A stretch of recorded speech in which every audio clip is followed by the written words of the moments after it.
A loita contra o xabaril sobe un novo chanzo. En Galicia hai cans adestrados para detectalos a kilómetros. Unha nova técnica que pode evitar estragos nas colleitas. Tras o cheiro do porco bravo. Oxe, no termómetro. 11:47 minutos, unha misión nada doada, porque ben sabido que o xabaril, ademais de ser un animal perigoso, tamén é moi listo. Por eso, para enfrontarse a él, teñen que ser os mellores cans. Nuns días vais a celebrar o Campeonato Galego de Cans de Rastreo, adestrados para seguir o rastro do xabaril. Hoxe Óscar está presenciando un destes adestramentos, porque como se preparan a estes animais, Óscar, para facer fronte ao xabaril? A min de entrada, amigos, estáseme derretindo o corazón aquí en Liñares con este canciño bárbaro, pero amigos, mirade, Marcos, que estou aquí. Estou chamando polo cámara porque claro que estamos aquí arriba, Bárbara, verdade? Co can que nos vai facer este rastreo maravilloso que facedes vos e que sodes xa uns auténticos campións, que ti esa campiona provincial.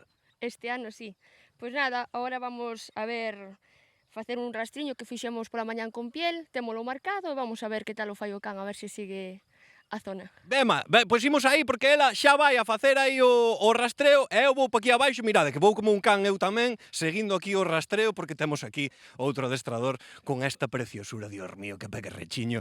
Claro, Bárbara agora mesmo está facendo este rastreo. Como vai? Contame un pouco o proceso. Pois o proceso estamos entrenando para o gallego, estamos clasificados para el, e bueno, aí Bárbara que este ano está imparable, pois temos que facer unha serie de cousas que nos piden, entonces pois un día tras outro temos que entrenar.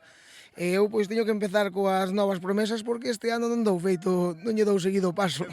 E que fai exactamente agora, Bárbara? Como é ese rastrexo? Como podemos facelo ben? Vale, aí sacan un montón de puntuacións, hai un montón de casillas nas que contache o corte, que é cando o can entra en perpendicular donde hai o rastro, despois vaiche pedindo un seguimiento xusto por onde vai o jabalí, fai unhas paradas que o can ten que marcarche por onde vai o jabalí sin moverse, conta os cambios de voz, hai un montón de cousas que bueno, vaiche sumando puntos. Ou quitando. Este sábado contábasme xusto que tedes o Campeonato de Galicia, sí. Non? Estades preparados xa para recuncar aí ou pa que? Estamos animados a ir e a dar todo nosotros a ver si podemos clasificarnos. Pero bueno, o nivel é grande. O nivel é grande e o nivel aquí do futuro, amigos, ben o temos aquí, porque este canciño como se chama? Este é Halcón.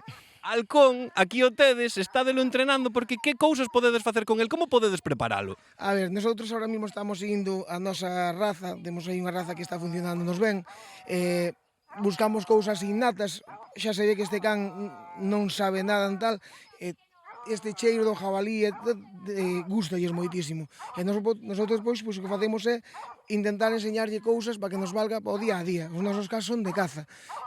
Non só competimos, levámonos á vida real e estamos todo o ano competindo con eles, intentando enseñarlles as cousas para que nos funcionen, que despois cada un ten as nosas manías. Claro, e que cousas lle ensinades, por exemplo, hoxe que vai a aprender aquí Halcón?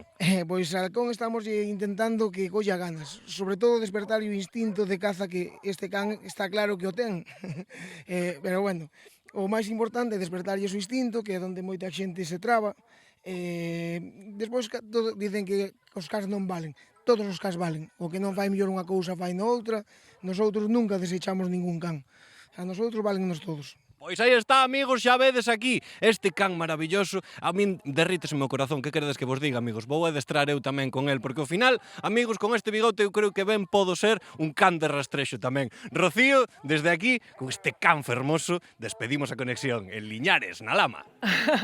Un biquiño, querido Óscar, a verdade que sí, que fermoso, tan pequeniño, Óscar.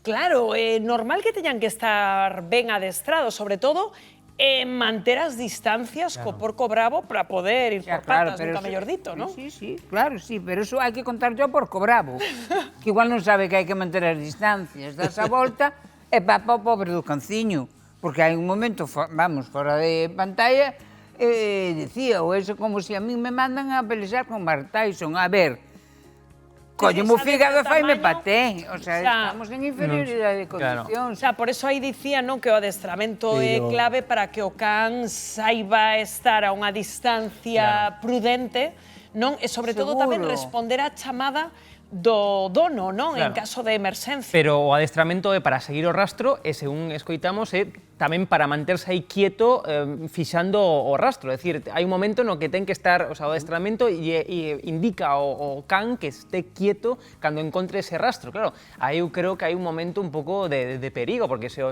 xabaril se lle dá por vir a xunto do can, insisto, eu non sei efectivamente canto de perigoso é, pero dende logo un perigo... este A ver, método, eu Santo? teño un amigo, Gerardo, non, que ten grifóns vendeanos, non? E ten unha asociación destos cans que son moi bonitos. E o que fan é buscar o rastro, é dicir, eles non, a ver, sempre hai un risco, pero o que fan é buscar o rastro para que o xabarí saia e todo eso. E a verdade é que os cans fan uns traballos de entreno, incluso pola noite, e todo eso moi divertido. Pero tes o teléfono do teu amigo? Sí, Gerardo, sí. Chama aí e pregúntalle cantos cans perdeu. Claro. Bueno, Logo podemos un día falar con Gerardo, non Logo creo que chamoume a teña... atención outro dato, María, que din que os xabarils máis veteranos, máis maiores, xa teñen os cans perfectamente localizados e que son un perigo, é dicir, que o que apuntaba aí Hugo, que saben perfectamente onde está o can agardando, Claro. e que, bueno, pois falamos de que unha doita que teñen que estar ben adestrados os cans. Claro, é que o xabarín vello é como a todo. Sabe, o seu olfato ten o desarrollado, sabe onde está o peligro e pode evadir os cans. O que pasa é que os cans tamén ten un rastreo natural. Estes cans de caza ten un rastrexo, unha motivación. Ti verlle o rabo como moven locos que se pon. Eles poden chegar a morrer de agotamiento en busca da súa presa. Morren agotados. Poden estar días. Sí, porque a veces vas... Pero aí iso por fidelidade ao dono, Sí, entendo, totalmente, é ¿no? pola presa en sí, pola motivación que ten. Eles son rastreadores naturales. A veces o meu tío, que tamén é cazador, iba ao monte e non volvían ao coche porque tiñan tal motivación do rastro que non volvían. Sempre se perdía algún, verdad? Sí, sempre se perdía algún. Hai que querelos... E marcan, pero o que fan é que habitualmente marcan a presa, é dicir, non... A ver, que sempre hai un risco, non? E sempre pode... Pero se o lobo non pelea co jabalí, menos vai a pelear o can, non? Pero digo eu que teñen ese... O risco sempre existe, e hai cans que son... Aparte, os xabarís teñen uns colmillos moi afilados e moi perigosos. moi perigoso. E entonces cualquier... E a capacidade que ten o xabaril tamén de correr, que ás veces non pensamos nisto, que corre moito. Estes cans que estamos vendo son cans pequenos, é dicir, as patas dos cans son máis pequenas e, polo tanto, corren a menos velocidade, eso é lógica. Eu vi algunha xornada como esta que fixo eso o meu amigo Gerardo, que é un artista. Temos ganas de Gerardo, chama, por favor. E realmente é bonito, o sea, a conclusión dos expertos... porque non estamos falando de cazar xabarís, estamos falando de rastrealos, de facilitar. A ver, un momento, non entendo nada. O sea, non vamos a cazar o xabarín, non, que vamos a tocar nestas probas non se caza o xabarí. Bueno, ao final isto é un concurso Búscanse o rastro. para ver cal é o mellor rastreator, non? Como din. A ver, o que din os expertos, o can mellor adestrado, como na vida, ten máis posibilidades de escapar do xabaril se se esa situación de porse a correr. Bueno, pois veremos que pasa